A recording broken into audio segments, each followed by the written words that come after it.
galera, aqui no Solando e vamos começar. E no vídeo de hoje vamos falar sobre Nanatsu no Taizai. E é claro que nós vamos falar sobre os seres mais poderosos. Quem são os mais fortes dos 7 pecados capitais? Então essa lista que eu fiz aqui é falando sobre momentos atuais. Então Escanor não vai estar fazendo parte dessa lista, até porque, né, ele morreu. Então é...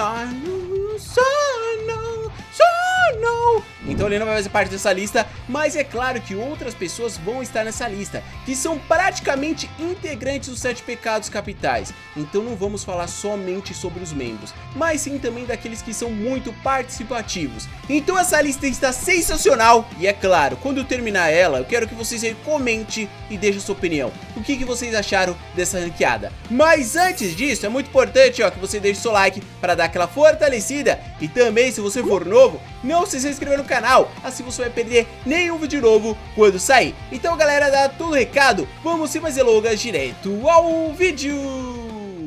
Então galera, pra gente começar essa lista bem, nada melhor que começar com a Elizabeth. Sim, ela ficou com a nossa última posição em 8º lugar. Sim, nessa lista, mesmo sem Escanor, vamos ter 8 personagens. Não só os membros dos 7 pecados capitais, mas sim também vão ter aqueles que são muito participativos e são basicamente integrantes dos 7 pecados capitais. A Elizabeth é uma dessas. Todo mundo sabe que a Elizabeth faz parte do clã das deusas e possui uma das técnicas mais poderosas, o seu Arque, onde com essa técnica ela é capaz de sarar os ferimentos de seus colegas, e também essa técnica é muito poderosa contra o clã dos demônios. Então Elizabeth já mostrou um nível de poder de 1925, mas agora atualmente Nanatsu no Taizai não falam mais sobre o nível de nenhum personagem, até porque pessoas ficaram extremamente poderosas, então não sabemos qual é o nível atual da Elizabeth.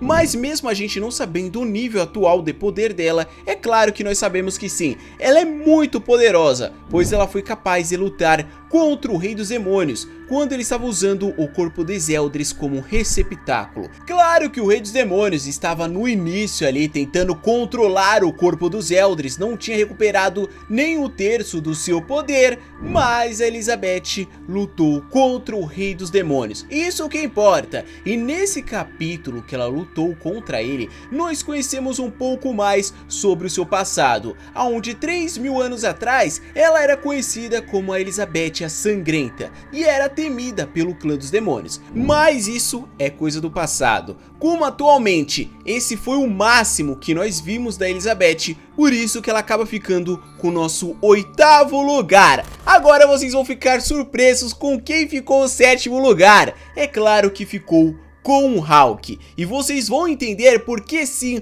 o Hawk é mais poderoso que a Elizabeth. Todo mundo sabe que o Hawk ele é muito misterioso, um personagem que foi mandado ali pelo Rei dos Demônios, do nada acabou sendo companheiro de Meliodas e o mestre de Ban. Diga de passagem, o cara é um mito, mas por que ele ficou em 7º lugar você quer saber? Primeiro, que ele foi forjado pela Mãe do Caos, o ser que deu origem a tudo. Então o Hawk, a princípio, nós podemos falar que ele é diferenciado de outras pessoas que a Mãe do Caos criou. Exemplo, a princípio, a Mãe do Caos criou a Divindade Suprema, o Rei dos Demônios e a Árvore Sagrada. Então esse foi o princípio, ela deu origem aos deuses e depois os deuses deu origem às suas raças. Mas o Hawk, o que será que ele tem de especial e por que ele ficou em 7º lugar? Ele acabou ficando em 7º lugar porque ele também foi um dos grandes responsáveis por derrotar o Rei dos Demônios, após usar uma habilidade inédita,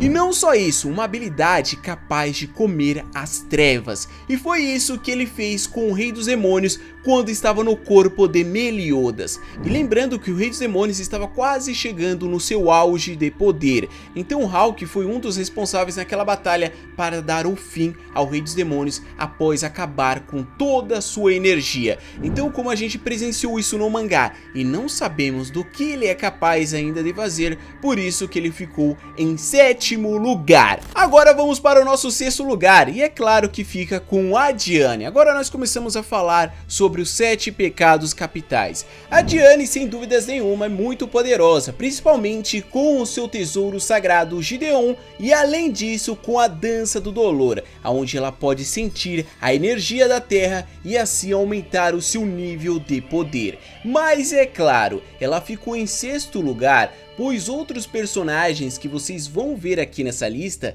teve um aumento de poder muito grande, diferente dela, onde ela não teve esse aumento expressivo. Mas mesmo assim ela aparece nessa lista porque ela é muito poderosa. Ela também lutou contra o Rei dos Demônios 2 vezes. Para você que não lembra, a primeira vez foi quando o Rei dos Demônios estava no corpo do Meliodas. E ela basicamente deu o penúltimo golpe, o golpe final. Ela usou seu tesouro sagrado Gideon para levantar o Rei dos Demônios para o Ban dar o golpe final. Então ela sempre aparece em momentos cruciais da batalha para usar o seu tesouro sagrado e o poder da terra. Isso também ela fez quando ela lutou contra o Rei dos Demônios pela última vez. Se não fosse ela naquela batalha e as suas habilidades, as coisas iriam esquentar pra caramba. Pra você que não lembra ou não sabe do que eu estou falando, existe um lago mágico e através desse lago mágico, o Rei dos Demônios tinha poder infinito. Ele podia recarregar as suas energias e além disso restaurar todas as suas forças. Então aquele lago mágico teria que se transformar em terra. E foi isso que a Diane fez simplesmente. Então além dela ter habilidade como Heavy Metal, onde seu corpo literalmente fica indestrutível, ela também consegue usar a terra e o seu tesouro sagrado para aumentar o seu nível de batalha. Então por isso que ela fica com o nosso 6º lugar. Agora vamos para o top 5 dos 5 mais poderosos de Nanatsu no Taizai. E é claro que eu estou falando do Gowther. Em nível de força física, ele não é tão poderoso quanto outras pessoas que vocês vão ver aqui nessa lista, mas ele merece essa 5ª posição por conta das suas magias psíquicas. Ele, junto do seu mestre, o original Gowther, foi capaz de manipular a mente de um só em todos. Então se ele foi capaz de fazer isso, ele é capaz de fazer qualquer coisa. Então ele é capaz de manipular a mente de qualquer um e graças a essas habilidades ele consegue ter vantagem em qualquer batalha que ele queira. Então por isso que ele acaba ficando em nosso 5º lugar. Mas se o Gowther ficou com essa posição, quem fica em 5º lugar? É claro que fica o King após mostrar a evolução de suas asas. Ele com a sua pequena asinha ali tinha 40 mil, ou seja, ele naquela época era muito mais poderoso que a Diane em si, mas após as suas asas abrirem completamente, como o próprio Glockzilla falou, o King acaba se tornando o Rei das Fadas mais poderoso da história. Não sabemos o nível de poder dele, mas ele foi capaz de derrotar o Mael, e vai lembrar que o Mael tinha mais de 200 mil de nível de poder. E além disso ele também lutou contra o demônio primordial,